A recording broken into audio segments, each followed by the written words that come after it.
In universe, anywhere in the universe, when in a system you increase the interactive forces or attraction forces, the system gets stabilized. The opposite case also happens when in a system you reduce interactive force, break interactive force, break attraction force, or increase repulsive force within the system gets destabilized.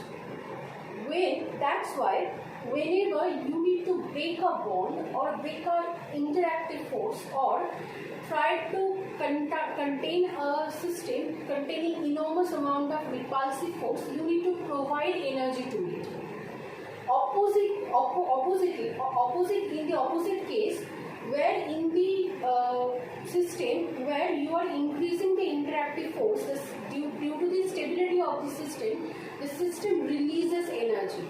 The same situation happens in bond breaking and bond making also in chemical reaction. This is nothing but breaking of interactive force, breaking of chemical bond, and making of interactive force, making of chemical bond. So when you are breaking chemical bond in the initial stage, you are providing energy. When you are making chemical bond during the product formation, energy releases.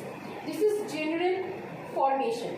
That's why in the dissolution process, solubility process, which contains 3 steps, the first 2 steps is the breaking of interactive force between the solute particle to produce separated solid particles, and to break the interactive force between the solvent and solvent particles to produce the separated solvent particles. That's why in these 2 steps you need to provide energy. If we have taken a solute or solvent which contain high, very strong interactive force, you need to provide higher amount of energy. Or if we have taken a solute or solvent containing weaker interactive force, you need to provide lesser amount of energy.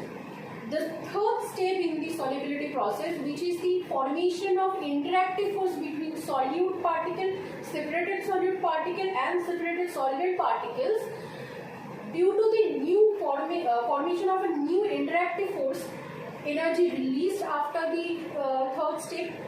Now, if the interactive force between the solute and solvent is extremely strong, obviously higher amount of energy will be released. If it is not, lesser amount of energy will be released.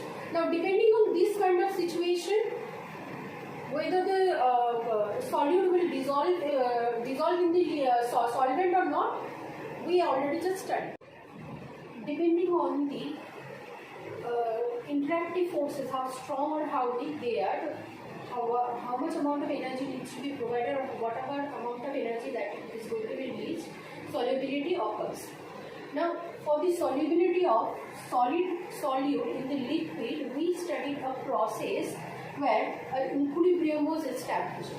When the solid was introduced into the liquid, at that stage, solid molecule from the bulk was dissolving into the liquid, and simultaneously the solid molecule already dissolved inside the liquid was recrystallizing to produce the solid bulk again. Now, this opposite reaction is happening simultaneously. Obviously, at the beginning, the rate of dissolution is much more compared to the rate of crystallization.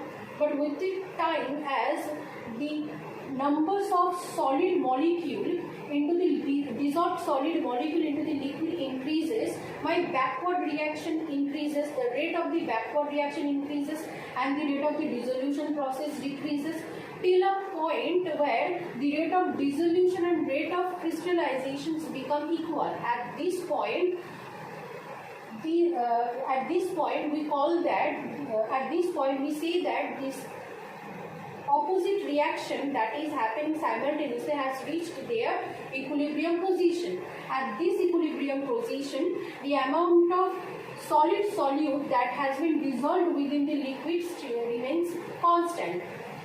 This time, at this situation, we can say that this liquid has reached its saturation point and the dissolution of the solid has occurred into the solution. The solubility of solid solute into liquid solvent can be represented by this equation, this equilibrium equation. Solid plus liquid solvent equilibriums and saturated solution. Now we know that dissolution of solid solute into liquid solvent is can be of exothermic reaction, can be of endothermic reaction also. If this reaction is exothermic, that means that the forward reaction, that is the dissolution process, is my exothermic, energy released.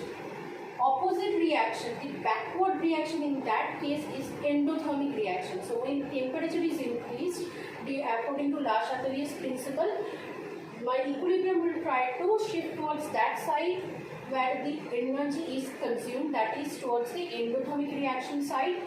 That's why when this reaction, this dissolution process is exothermic reaction in nature, with the increase in temperature, backward reaction favors, meaning dissolution, solubility of solid in liquid decreases. But if the solubility of solid in liquid is an endothermic reaction, meaning that the forward reaction, that is the dissolution process, is endothermic reaction, energy consuming, and the backward reaction, obviously my exothermic reaction, that is energy releasing. In that case, if temperature is increased, in that case the equilibrium will favor my forward reaction where the energy is consumed. In this case, in this type of example where the solubility of solid in liquid is endothermic in nature, with the increase in temperature the solubility increases.